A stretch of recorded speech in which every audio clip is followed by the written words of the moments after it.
Você sabia que o Brasil pode liderar o mercado global de crédito de carbono? O convidado de hoje é José Renato, CEO da Spotsat, uma empresa que une tecnologia, legislação e visão estratégica e transforma a relação entre produção rural e meio ambiente. Prepare-se para entender como a inovação, monitoramento e segurança jurídica podem gerar renda extra para os produtores e impacto positivo para o planeta. Zé, seja bem-vindo aqui, é um prazer te receber. Hoje em São Paulo, para a gente bater esse papo. Obrigado, Rodrigo. Hoje em São Paulo, no frio de São Paulo, com uma vista maravilhosa, esse estúdio fantástico. Muito legal mesmo, obrigado pelo convite. É um prazer sempre te receber aqui para a gente bater esse papo. Então, muita gente ouve falar de agricultura sustentável, né, crédito de carbono, mas às vezes não sabe por onde começar. Então, como que a tecnologia traz esses benefícios para aquele produtor rural, para quem quer investir, quer entender como é que funciona esse negócio? Tá, vamos lá. Quando a gente fala de tecnologia para a Spotsat, a gente tem que ser muito específico. O nosso negócio é trabalhar com dados e imagens de satélite. Essa é a tecnologia que a gente usa. Por detrás disso tem todo um arcabouço grande aí, como o uso de inteligência artificial, mas esse é o nosso foco. Para nós, o agronegócio, né, uma safra, ela caminha junto também com o meio ambiente, com preservação. A nossa legislação é uma legislação bastante forte. O produtor rural é um cara que realmente preserva muito e a gente alia esses dois caminhos, né?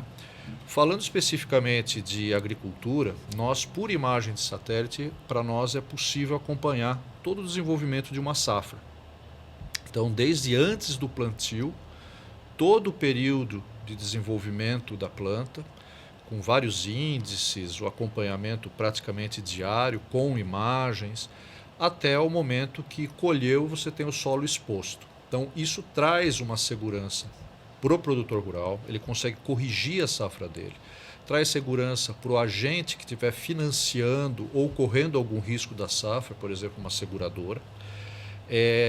Você consegue mostrar como é que foi o passado, isso traz segurança também, você consegue também dar alguma previsão de futuro. Então, aqui a gente contribui com uma agricultura inteligente. Se ela vai ser 4.0 ou qualquer coisa 0.0, pouco importa. É a nossa contribuição. Então, esse é o nosso foco. Dados e imagens de satélite. Legal. E pensando nessa precisão, você falou da agricultura 1.0, 2.0, 3.0, 4.0. Vai embora. A gente tem um avanço tecnológico muito grande. Né? Então, Sim. antes a gente não conseguia ter essa previsibilidade de colheita. Sim. Né? Hoje nós conseguimos fazer 2, 3 safras, dependendo da região do Brasil. Né? E como é que essas informações, né, traduzindo esses dados, como é que você consegue entregar isso para o cliente final? Opa, aqui funciona, não funciona? Como é que você consegue analisar esses dados ali por satélite? Tá. Bom, primeiro que a gente tem que desmistificar, não tem mágica. Não adianta você chegar hoje, pegar uma área, uma fazenda ou um talhão que seja e sair dando previsão. Você tem que ter um trabalho de acompanhamento, treinar o teu algoritmo, ou se preferirem chamar de inteligência artificial, especificamente naquela cultura, naquela região, se for melhor ainda naquele talhão, para começar a trazer dados preditivos mais exatos. Então esse negócio de, eu tenho aqui um algoritmo, vou aplicar, tal, vai chegar no mais ou menos. Tá? Pode até chegar próximo do mais. Mas eu, por exemplo, não gosto de arriscar. Então o ideal é treinar o algoritmo e ir crescendo essa curva de assertividade. Isso traz valor para o produtor rural, isso daí ajuda o produtor rural a corrigir a safra dele, ajuda ele a gerar mais resultado para ele. Seja na economia de insumos, seja realmente na produtividade. Mas é um trabalho bastante extenso, um trabalho que tem começo, meio e não tem fim, ele sempre vai ser continuado. Legal. Pensando nessa possibilidade, né? Quando a gente fala a nível Brasil, o Brasil tem uma extensão territorial gigantesca. Continental. Tem muita área. Sim. Né? E A gente ouve muitas notícias falando sobre desmatamento, sobre áreas que não são preservadas, e eu gostaria que você me falasse um pouco sobre essa questão da preservação, como é que funciona, se tem desmatamento mesmo, né? O que você consegue avaliar a partir dos dados de satélite. Tá. Eu gosto do tema desmatamento e até recordando, eu estava dando uma palestra numa universidade, 9h30 da noite, meninada de último ano, último semestre, querendo dormir, e chegou no assunto de desmatamento e eu, para acordar a turma, falei, desmatamento é legal. Foi um alvoroço na sala. Falei, ele é legal, pode não ser bacana, mas ele é legal. Então, assim, nós temos uma legislação que diz claramente os percentuais que você pode desmatar conforme a localização da área por bioma brasileiro. Então, você tem isso muito bem amarrado na nossa legislação. Eu diria que a nossa legislação é uma legislação, inclusive, mais avançada se comparada com outros países. A gente preserva bem e preserva muito. Tá. Então, temos que apaziguar isso. O produtor rural brasileiro preserva área. Ele tem interesse em preservar. Área significa água. O produtor rural precisa de água. Então vamos desmistificar, né? Você tem um cara que preserva, um cara que está lá com o meio ambiente, vive no meio ambiente. É a casa dele, né? É a casa do cara, né? É o produtor rural. Então, partindo daí, o Brasil preserva muito. Nossa legislação é super bem embasada, rigorosa. A imagem de satélite acompanha isso. E esta área que está sendo preservada, ela pode se transformar em dinheiro para o produtor rural. Interessante. Né? Você consegue traduzir isso em, por exemplo, projetos sustentáveis, que você traz, além do crédito de carbono, a preservação, o reflorestamento ou o manejo, se for floresta em pé. Você pode trazer a população da região, então ser um projeto socioambiental. E junto com isso, você tem uma parcela ali que é o crédito de carbono. Então, uma área preservada, ela é uma área que pode gerar riqueza. Tudo isso a gente consegue trazer com imagem de satélite. Então, nós desenvolvemos, por exemplo, uma metodologia científica, isso é propriedade da SpotSat, que eu consigo trazer informações de um território já para 3 biomas do Brasil. Caramba. Bioma amazônico, Mata Atlântica e Cerrado, mesmo com o território coberto por nuvem. Tem que lembrar que a Amazônia Legal fica 6 meses, mais ou menos, com cobertura pesada de nuvem. E a gente consegue trazer essa informação. Então serve para prospectar áreas, serve para acompanhar para ver se está tendo risco de desmatamento, ajuda na certificação, tem uma série de passos. O importante é o produtor rural passar a ser remunerado pela preservação que ele gera. E daí entra o crédito de carbono. O crédito de carbono. O crédito de carbono ele pode estar inclusive inserido num projeto maior. Né? Você pode ter um projeto puro, de floresta em pé, por exemplo, ou de manejo florestal ou de reflorestamento, com o crédito de carbono. Mas você pode ter o crédito de carbono inserido também num projeto sustentável que vai pegar outros itens da legislação brasileira. Então é um negócio bastante abrangente, é um negócio que a gente tem que levar para o produtor rural. Temos que desmistificar também. É uma forma de fazer receita para o produtor rural. Pensando nessa receita, na preservação, como que é essa comercialização do crédito de carbono? Quem compra o crédito de carbono? Tá. Você tem aqui hoje, isso aí começou lá atrás, né? Protocolo de Kyoto, protocolo de Paris e tal. Tem aí uns mais de 20 anos esse negócio. Ele começou olhando as indústrias que mais poluem. Hoje, o crédito de carbono ele tem que ser adquirido, e isso acho que a partir de 2030, agora eu não me recordo da legislação, mas muito brevemente ele vai ter que ser adquirido pela cadeia toda. Porque imagina que você é uma empresa pequenininha que presta serviço para uma outra empresa, que lá no final tem uma empresa super poluente. Você está na cadeia que fornece algo para alguém que fornece para essa empresa. Então, a cadeia produtiva vai precisar ser carbono zero. Então, vai precisar adquirir crédito de carbono. Essa é uma das possibilidades. Então, a cadeia é longa e isso veio para ficar. O Brasil, voltando um pouquinho para a pergunta anterior, eu diria que dentro, globalmente falando, é o país que tem a maior possibilidade de geração de crédito de carbono. Só pela Amazônia? Não. A gente tem a Amazônia, temos que reconhecer que, poxa, é um território apaixonante. Gigantesco. Né? Enorme, maior que muito país. Mas nós temos também o Cerrado, que é um outro território importante, grande, um bioma importantíssimo. Tem o bioma da Mata Atlântica, que também é importantíssimo, com uma biodiversidade bastante específica. Você tem outro bioma, que é o Pantanal. Quem mais tem um Pantanal? Não estou nem falando ainda de Caatinga e de Pampa. Então, assim, você tem 6 biomas hoje no Brasil, sendo que 3 já mais consolidados para a exploração de crédito de carbono, que é uma riqueza. É uma riqueza. A gente tem que estar produzindo, a gente tem que estar gerando riqueza, não só para o produtor rural, mas para o país. O crédito de carbono, no final do dia, é isso, é riqueza. Legal. E é muito relevante esse tema, porque o pessoal que não está habituado, essas informações elas são muito preciosas, pensando em Brasil, a nível de preservação ambiental, de conservação.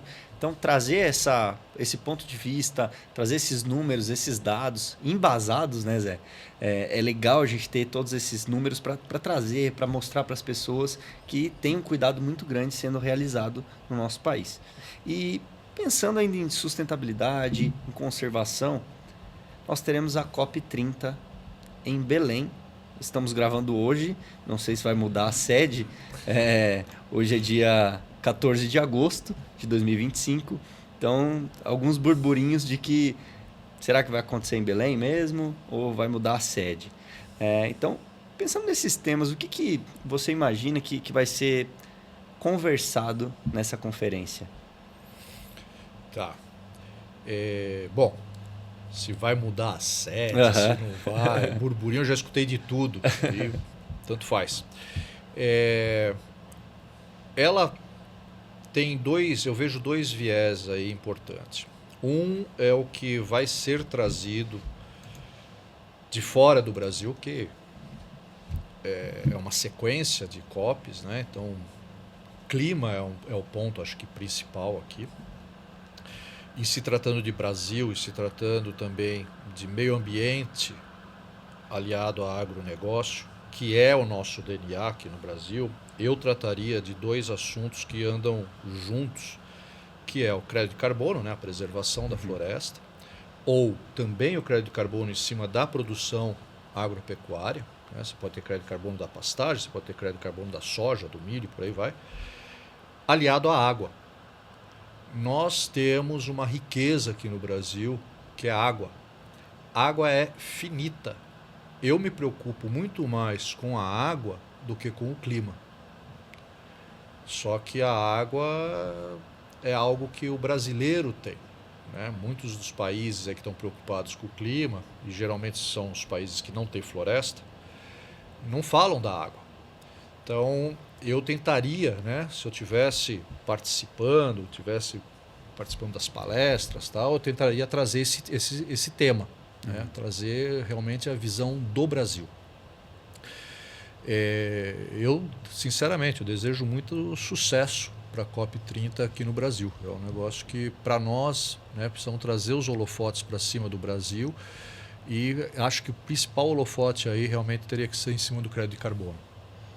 Legal, muito bacana, porque a gente consegue trazer a visão internacional também, contribuições, para resolver vários problemas mundiais. Então, aproveitando esse contexto, falando de COP, falando de desmatamento, de preservação, de todos os assuntos que a gente abordou aqui, gostaria que você falasse um pouco sobre o PRODES. Opa, tá? Legal, gostei da pergunta, poucos sabem disso. Para falar sobre o que é o PRODES, tá, e quais esses apontamentos que aparecem ali para o produtor rural. Tá, vamos lá. O PRODES é um sistema do INPE, o Instituto Nacional de Pesquisa Espacial. É um mega instituto, um negócio fantástico que o Brasil fez. Esse sistema ele aponta os desmatamentos desde 2008 num relatório anual. Por que desde 2008? Que foi quando entrou o Código Florestal, o novo Código Florestal em vigor. Então você vai ter lá os apontamentos anualmente. O apontamento em si, ninguém dava muita bola para ele, nem o produtor rural, nem ninguém, né? Por quê? Ele está lá no sistema do INPE e ele vai ser importante quando algum órgão fiscalizador, alguma secretaria, pega esse apontamento, vai em loco e aí faz o embargo da área. Uma área embargada, ela não pode tomar financiamento e ela não pode vender a commodity.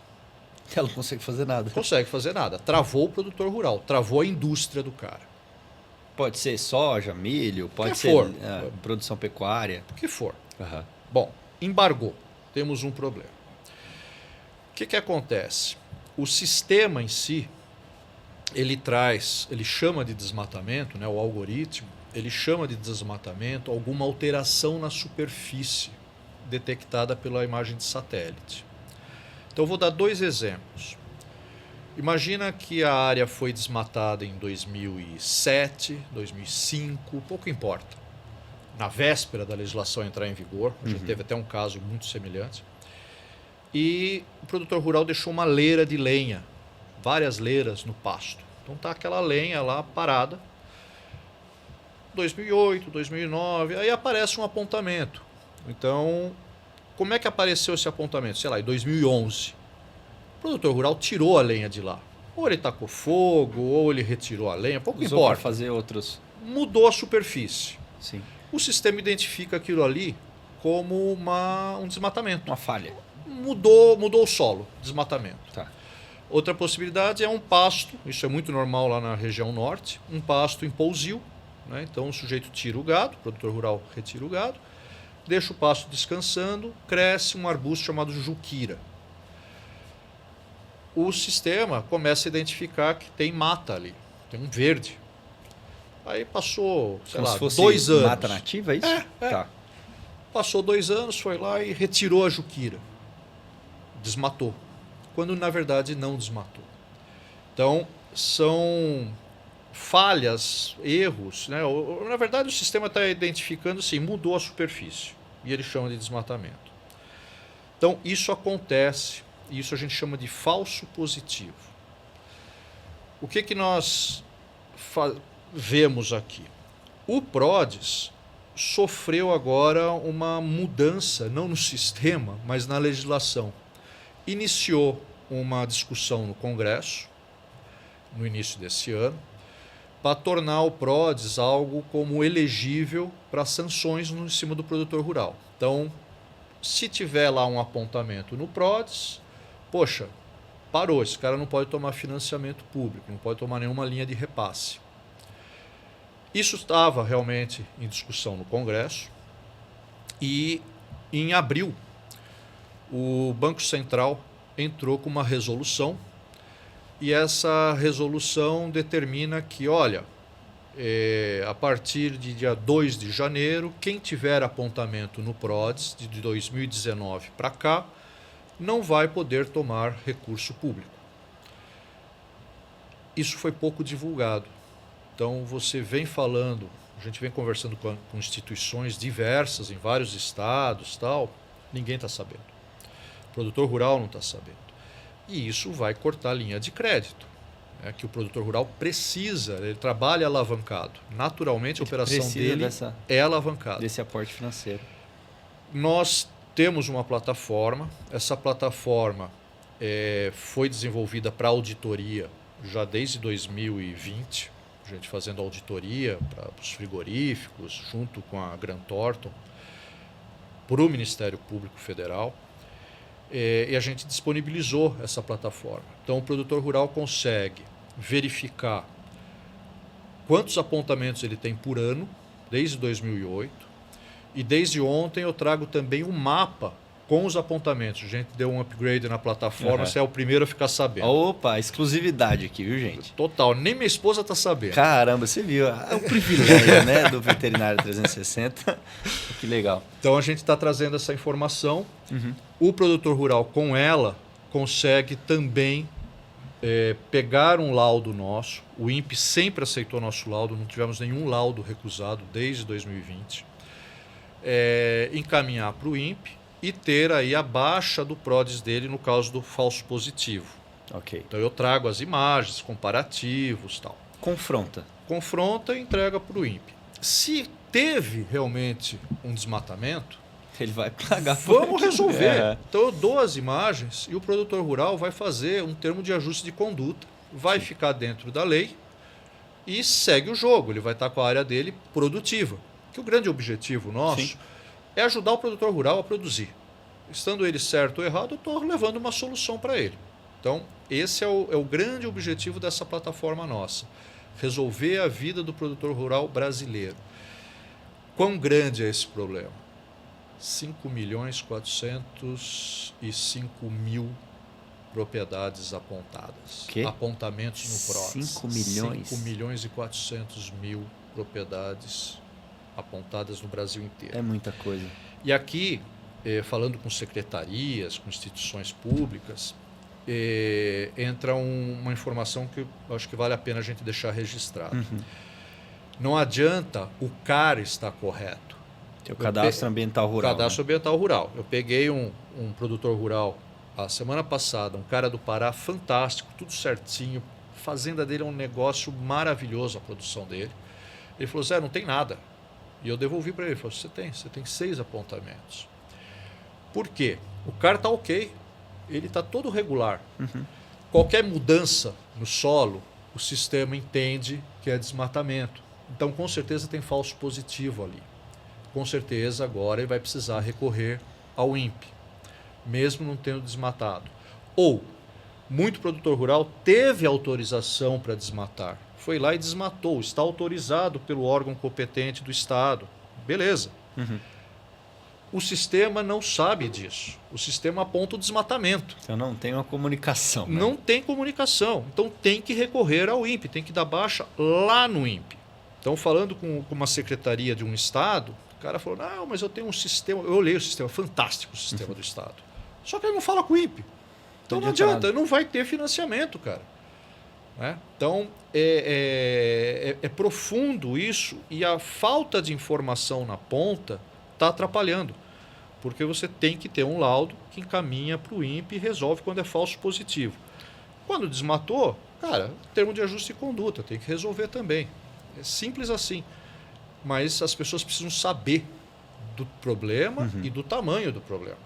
Agora, se a gente pudesse elencar os 5 maiores problemas, 5 piores estados que têm mais apontamentos, o que a gente coloca nesse ranking? Putz. Os 5 de cabeça eu posso ser injusto e errar. Mas ou pior, os assim, primeiros, os mais problemáticos, eu lembro, Pará. Tá. Pará tem por volta de 800.000 apontamentos. É muita coisa. É muita coisa. Goiás eu lembro bem, tem 666.000 apontamentos. Então, uma propriedade ela pode ter mais de um apontamento, certo? Sim, e pode ter mais de um apontamento por ano. E aqui entra uma outra discussão. A resolução do Banco Central fala de 2019 para cá. A legislação europeia para a compra de commodity brasileira fala de 2019 para cá. Perfeito, vamos resolver isso. O que eu faço com os apontamentos ali de trás que pode gerar embargo?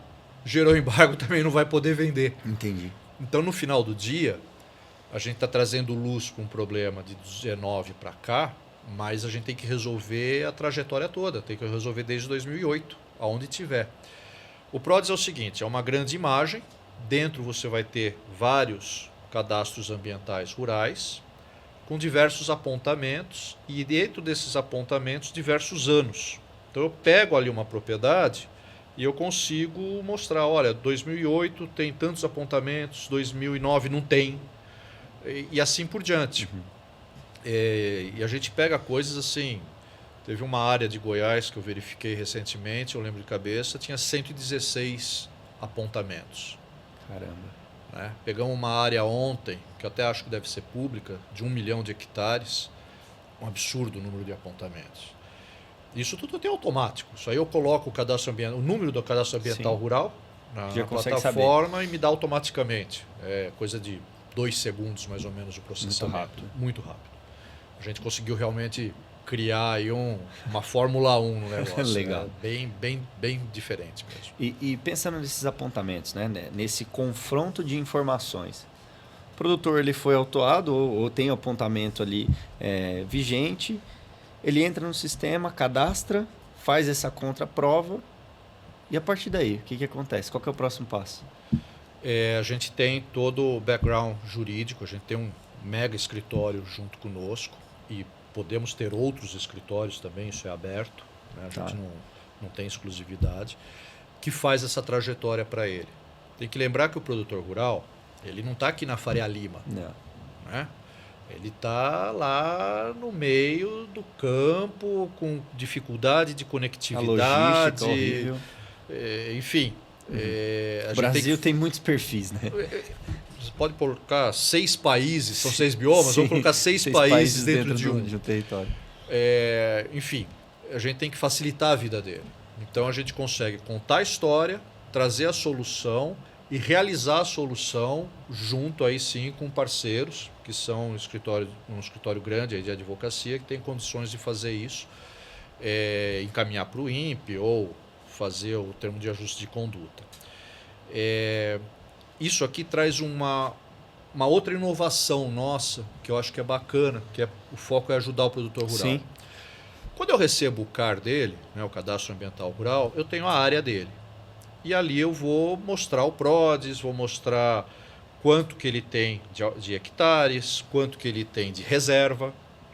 O que a gente criou agora? Nós criamos uma calculadora, não é um negócio, não é uma coisa exata, mas é uma primeira visão. Então eu tenho o bioma que ele está inserido, eu tenho a área que ele tem ali de floresta e eu consigo calcular uma ideia de quanto de carbono ele tem estocado. Então aqui eu consigo dar uma informação prévia para ele, né? Não vou valorar ainda quanto que está o crédito de carbono e tal, sim. Mas olha, essa sua área aqui, você tem tantos hectares de reserva e ela tem estoque mais ou menos, pelo bioma, mais ou menos tanto. Né? Podemos ver isso daqui. Essa ideia nasceu de uma prática. Nós pegamos uma área grande na Amazônia Legal que estava sendo autuada. Contra uma imagem não tem discussão. Né? Eu trago uma imagem, sim. Acabou. Né? Então, assim, ela estava sendo autuada, ia ter uma multa em cima do proprietário, uma multa em cima do frigorífico que comprou o gado, e nós comprovamos que a área que produziu o gado foi desmatada 90 dias antes da legislação entrar em vigor em 2008. Então, acabou. Né? Do outro lado, a gente identificou que, poxa, o cara tinha 80%, mais de 80% da área dele em reserva. Falou, poxa, mas por que esse cara não faz um projeto de crédito de carbono? Na época a gente não tinha calculadora ainda, mas conversamos com o produtor rural, falamos, vê aí, faz um projeto e tal, e depois caminhou. Né? Não conosco, mas caminhou o projeto. E aí nasceu a ideia. Vamos incentivar o produtor rural, vamos dar uma informação para ele buscar essa possibilidade de solução. Então, de novo, ajudar o produtor rural a ficar regular e ajudar o produtor rural a gerar riqueza. E não parar a empresa, né? Porque isso é importantíssimo. Quando a gente fala da agricultura, da pecuária, você tem um planejamento robusto e demora para obter resultado. Sim. Sim. E se você não solta esse gado, por exemplo, pro abate... Faz o quê? Fica engordando. Exato. E o custo aumenta cada vez mais, né? Sim. Então, sim. Um dia desse animal na propriedade, a gente está falando ali de muitas cabeças, quando a gente compara com o Mato Grosso, a gente não está falando de 100 animais, né? Não. Mesmo que fosse 100 animais, você tem o ciclo, né, climático. Sim. Então, como é que eu faço no período de inverno? Eu vou comprar ração, eu vou dar trato para ele, quanto custa isso? Sim, a logística também, Então, todo o planejamento. Assim, quebra a operação. Exato. Né? Então precisamos ajudar essa turma. Legal. E aqui está sempre de portas abertas para a gente bater esse papo e trazer essas informações, porque a gente já está em 12 países, né? O Veterinária 360 que legal. Está andando Parabéns, bem cara. no YouTube, no Spotify. E é muito legal essa troca de informações e com especialistas, com pessoas que estão comprometidas em trazer essas informações com muita relevância. E ainda falando sobre agronegócio, né? Que é o tema principal aqui do nosso bate-papo. Como que você vê os próximos anos da pecuária, da agricultura, desse monitoramento? Você acha que ainda precisa de muita comunicação entre os órgãos? O que falta? O IBAMA conversar com a Secretaria de Meio Ambiente, conversar com o INPE? Você acha que é possível essa conectividade entre os órgãos? Muito boa pergunta e bem oportuna. A gente está, nesse momento, nas últimas semanas, a gente vem conversando com diversos órgãos e diversas secretarias, levando o problema do PRODES. E o que eu percebi foi que vários estados criam soluções sem falar com os outros estados. Então, soluções tecnológicas, diversas coisas, não só de satélite. E aí, o que você vê com isso? É custo. Você poderia ter a mesma solução para todo mundo e não esparsa por estados. Isso é falta de comunicação. Sim. Né? O próprio assunto do PRODES. Né? Como é que eu coloco isso no mercado e como é que vai impactar o INPE? Quanto de mão de obra o INPE tem que ter para poder dar baixa no falso positivo? Sim. Certo? Como é que isso vai impactar na safra, né? Na safrinha, na safra de verão, lá no sul, para secretarias. Então, falta comunicação, sim, entre os órgãos. Isso é primordial. Tecnologia, seja ela qual for, vai ser sempre necessário para o agronegócio e para o meio ambiente. Cada passo tecnológico que é dado, ele é aplicável, ele é aproveitável. Então, isso daí é uma constante. Né? Nos próximos anos vai estar cada vez com mais informação, mais tratamento de informação para o produtor rural. Então, isso é uma certeza. E ainda pensando sobre tecnologia, agricultura, agronegócio, a gente vê que tem muita coisa acontecendo, né? Mas não é só no campo que a gente consegue trazer essa tecnologia. Ela pode ser aplicada em outras vertentes, como cidades, por exemplo. Sim, sim. Tudo que a gente faz, né? Bom, primeiro, imagem de satélite não tem divisa, não tem cerca, está tudo ali dentro. Nós trabalhamos com foco em logística, infraestrutura. Sim. E mais recentemente com cidades inteligentes. Então a gente tem uma grande parceira nossa, a gente tem um memorando de entendimento já há 2 anos e meio, que é a Dassault Systèmes. A Dassault Systèmes está aqui em São Paulo, está em São José dos Campos, né? Gigante, a maior empresa aeroespacial da França. Tem esse acordo com a SpotSat, que para nós é uma mega satisfação estar com esses caras. E eles chegaram na SpotSat justamente por causa das nossas tecnologias. Eles viram um diferencial, viram coisas que os outros não tinham. E aqui a gente está bastante integrado para cidades inteligentes. Então a gente está juntando a imagem de satélite, né, o tratamento que a gente faz dessas imagens, junto com todo o arcabouço sistêmico, né, tem coisas ali fantásticas dentro da Dassault, para trabalhar com cidades inteligentes. No Brasil e fora do Brasil. Né? Como eu disse, a gente não tem fronteira, divisa, né? fronteira, enfim. Eu vejo aqui assim a junção de diferentes tecnologias para um mesmo resultado. Né? Cidade inteligente é cidade que também preserva. É cidade que você consegue melhorar a qualidade de vida das pessoas, você consegue ter uma logística melhor, você consegue consumir menos combustível, poluir menos.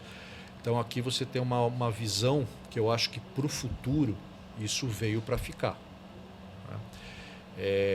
A gente está desenvolvendo um sistema hoje que eu consigo identificar uma invasão numa área verde da prefeitura. Nós fizemos no ano passado um trabalho para uma prefeitura específica que nós levantamos toda a área acima de 1 hectare em âmbito urbano, na região urbana da cidade. Então, assim, tem muita coisa que dá para agregar. E segurança também, né? Você consegue fazer o planejamento estratégico, entender, será que aquela edificação, né? Qual o impacto? Qual o impacto? Um novo prédio, por exemplo, de escritórios. Então, esse prédio vai ter 1.500 passagens de carro. Né? Como é que isso impacta o trânsito na local, via? Né?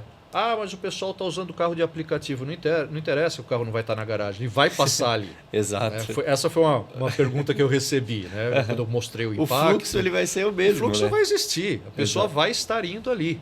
Né? Então, assim, esse impacto é importante mostrar. Né? A absorção de solo, a absorção de água, enfim. Até aproveitar, fazer um merchan da sua sistema que me deu a caneca de café. Bom demais. E grandes parceiros, né? Dentro do Parque de Inovação Tecnológica em São José dos Campos. Sim. É incrível. Eu moro em São José dos Campos, uma cidade totalmente tecnológica. A gente produz do mel ao avião. Exatamente. Então é uma cidade que tem tudo ali, tem muita tecnologia e é uma cidade inteligente também, né? Está em transformação o tempo todo. É uma cidade inteligente. Eu tenho por hábito perder o amigo, mas não perder a piada. Eu fui produzido em São José dos Campos. Eu nasci em São José dos Campos. A minha primeira casa foi o H18, dentro do ITA, dentro do CTA. Né? Meu pai foi formado lá no ITA na turma de 64, ficou trabalhando no projeto do Bandeirante com o Osiris Silva. Fantástico. E eu nasci lá. Então, assim, o carinho que eu tenho por São José, pelo Parque de Inovação Tecnológica de São José, que me abraçou há 3 anos atrás. O Agropolo também. O Agropolo, fantástico. Enfim, ali me abraçaram. E em especial também o Ítaco, que agora chama DCTA, né? Que foi minha primeira casa.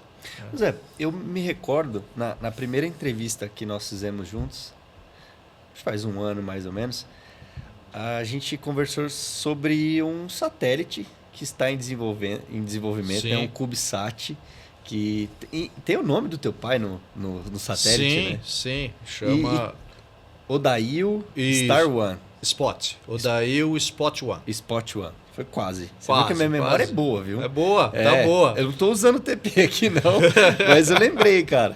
E em que pé que tá esse projeto de satélite? Como que tá sendo orquestrado esse lançamento? Tá. Bom, esse projeto, ele assim, não cai do céu. Né? É um projeto que já tem alguns anos que a gente vem falando. Sim. Eu cheguei a falar do projeto com meu pai final da vida dele, e na brincadeira, né? Ele falou, você é louco? Eu falei, cara, eu vou botar o teu nome no primeiro. Por isso que leva o nome dele. O projeto já avançou bastante. Eu diria que a parte técnica, a gente já tem ela bem delimitada. Nós fizemos parceria aí com a Dassault, pensando nisso também. A Dassault acompanha a gente. A Grant Thornton também. A Grant Thornton é um dos patrocinadores do projeto, está conosco. A Grant Thornton é cliente, fornecedora, é patrocinadora, tá junto conosco, fez todo o business plan do lançamento. Né? E nesse momento a gente está buscando patrocinadores. Né? A ideia do satélite, seguido da constelação, é uma revolução para o agronegócio e o meio ambiente brasileiro. Então, hoje eu trabalho com dados e imagens da NASA e da Agência Espacial Europeia, e eu tenho imagens, na média, a cada 3 dias e meio, e pixel de 10 e 30 metros. Eu faço milagre com o que eu recebo. Né? O conceito aqui é o seguinte, até para o pessoal saber. Contextualizar, né? Você tem O satélite é um hardware, ok? As imagens, os dados, é uma commodity. Todo mundo tem, né? Todo mundo tem acesso. Tá. O que a SpotSat faz é inteligência, é trabalhar esses dados e essas É uma imagens peneira, né? para entregar um resultado para uma tomada de decisão, enfim. Esse que é o conceito. Com a ideia das nossos satélites, nossas constelações, eu passaria a ter imagem do Brasil a cada 90 minutos. E a imagem vai depender do tipo de câmera que a gente colocar. Pode ser uma câmera aí de 3 metros, uma câmera de 7 metros, vai variar. A precisão, você diz, né? Isso. O agro não precisa, deixar isso registrado, o agro não precisa de imagens de 1 metro, imagem de 1,5 metro, isso é lenda. Eu quero imagem de 30 centímetros, vende a fazenda para comprar imagem. Isso é imagem de uso militar. Dá para fazer muito, a gente já faz muito com imagem de 10 metros. Poxa, 10 metros é muito preciso, Cara, é coisa pra cacete. Então, assim, mas para o Brasil, a gente ter uma constelação dedicada ao território nacional é importantíssimo. Então, assim, o projeto veio caminhando bastante. A gente tratou com a Innospace também, que é a fornecedora do foguete. Ela vai fazer um lançamento agora. Uhum. Não vai ser o nosso ainda, mas a gente está andando com o projeto. E eu espero que ano que vem a gente já tenha o nosso primeiro CubeSat, né? o Odail Spot One, já colocado em órbita. Só para esclarecer, CubeSat é um negócio muito simples. Na próxima eu trago ele, uma caixinha... Parece uma caixinha de leite, né? Isso, uma caixinha de 30 centímetros, 3 quilos e pouquinho, que vai uma câmera. E um lançamento histórico para o Brasil, né? Sim, a ideia nossa é lançar de Alcântara, né? Uma No coisa Maranhão. que a gente vem trabalhando. É um dos melhores lugares do mundo para se ter uma base e o Brasil tem. Então até nisso o Brasil é privilegiado. A gente consegue legal. lançar em órbita equatorial, que sai mais barato. Isso é excelente, né? Fantástico. Mas o projeto está andando sim, graças a Deus está caminhando. Legal, eu fico muito feliz porque a pesquisa brasileira ela tem que ser colocada num lugar de destaque, sabe? É importantíssimo a gente ter essas informações. O ITA também, com todo o know-how, a expertise aeroespacial, é um orgulho nacional, né? E uma das coisas que me mais toca nesse projeto, o meu pai queria ser cientista, meu pai queria ter passado a vida inteira lá no ITA. Não deu, veio fazer carreira na IBM. Esse projeto tem um lado, que é o que mais me agrada, que é segurar essa meninada no Brasil. O Brasil exporta gente muito boa para fora. O cara se forma no ITA, termina o mestrado e vai fazer doutorado no MIT ou qualquer outro lugar. E fica. Porque é óbvio, você está recebendo um cara formado, uma cabeça brilhante, que só para entrar lá o cara já é diferente. Sim. O cara conseguiu sair. Porra! Bem, né? Pô, o cara saiu, né? Sim. Então, assim, é um cara de destaque. A gente tem que segurar esses caras. Então, se a gente conseguir desenvolver o início de uma indústria de satélite, a gente vai conseguir segurar esses caras. Vão nascer outras iniciativas, outras empresas, outras indústrias, nem que seja, vamos juntar peça, fazer um CKD e colocar em órbita, está valendo. Sim. Mas a gente deu um passo. Deixar dentro de casa, né? Que foi construído aqui. O mais difícil, que é o material humano, a gente produz. E produz de altíssima qualidade nas universidades brasileiras. E eu destaco, sim, no ITA. A gente só precisa segurar agora os caras. Não podemos mais perder esses caras. Legal. Muito bom. Zé, estou muito feliz com esse bate-papo. Eu acho que a gente conseguiu esclarecer para muita gente a tecnologia, a inovação, o agronegócio. Conseguimos passear por vários tópicos, né? E eu sempre deixo o meu agradecimento a você por toda a disponibilidade, todas as vezes que eu te fiz o convite, você topou e vamos fazer. E muito obrigado mesmo por esse bate-papo, cara. Cara, eu que agradeço. Conta comigo sempre. O bate-papo é sempre bom. Legal. É sempre espontâneo, que eu acho fantástico. Então, para fechar, eu vou te fazer uma surpresa. Como é que está o lançamento do seu livro? Boa, muito bom. Foi boa. Bom, o pessoal entender, né? O livro, ele fala dos 100 primeiros episódios, né? Que foram gravados aqui no podcast, onde essa troca com o convidado me inspirou muito a escrever e trazer essa proximidade dos bastidores. O pessoal está assistindo aqui, mas eles não sabem o que aconteceu antes de chegar. Né? Então, o livro ele vai ser lançado no dia 23 de outubro no Parque de Inovação Tecnológica em São José dos Campos, junto com o pessoal do Agropolo. E uma noite fantástica. Convidei os 100 primeiros entrevistados. Então vai ser muito legal para trazer essas informações e físico, né? Eu gosto de ter sim. documentado.